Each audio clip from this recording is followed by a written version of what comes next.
लोकसभेच्या निवडणुकीमध्ये भाजपला आपण त्यांची जागा दाखवून दिल्या. येणाऱ्या प्रत्येक निवडणुकीमध्ये भाजपला त्यांची जागा दाखवून द्या आणि त्यांचे प्रत्येक उमेदवार पाडा, असं महत्त्वपूर्ण आवाहन मराठ्यांचे योद्धे आरक्षणकर्ते मनोज जरांगे पाटील यांनी मराठा समाज बांधवांना केलं. मला जेलमध्ये डांबून मारण्याचा देवेंद्र फडणवीसांचा डाव आहे, त्यामुळे पुढची धुरा मराठा समाजानं आपल्या खांद्यावर घ्यावी. आगामी विधानसभेमध्ये भाजपचे सगळे उमेदवार पाडण्यासाठी मराठा समाजानं कंबर कसून काम करावं, असं आवाहन मनोज जरांगे पाटील यांनी केलंय. दरम्यान प्रकृती खालावल्यानं जरांगे यांनी आपलं उपोषण स्थगित केलं असून उपचारासाठी छत्रपती संभाजीनगर येथील गॅलेक्सी रुग्णालयात त्यांना दाखल करण्यात आलंय. मराठा आरक्षणाच्या मागणीसाठी 5व्यांदा बेमुदत उपोषणाला बसलेले मनोज जरांगे यांची प्रकृती खालावलेली होती.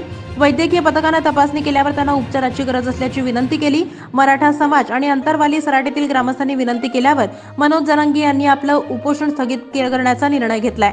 नारायणगडाचे मठाधिपती शिवाजी महाराजांच्या उपस्थितीमध्ये त्यांनी हे उपोषण सोडलं असून यानंतर उपचारासाठी रवाना होण्यापूर्वी पत्रकारांशी बोलताना मनोज जरांगे यांनी भाजप आणि गृहमंत्री देवेंद्र फडणवीसांचा खरपूस समाचार घेतलाय.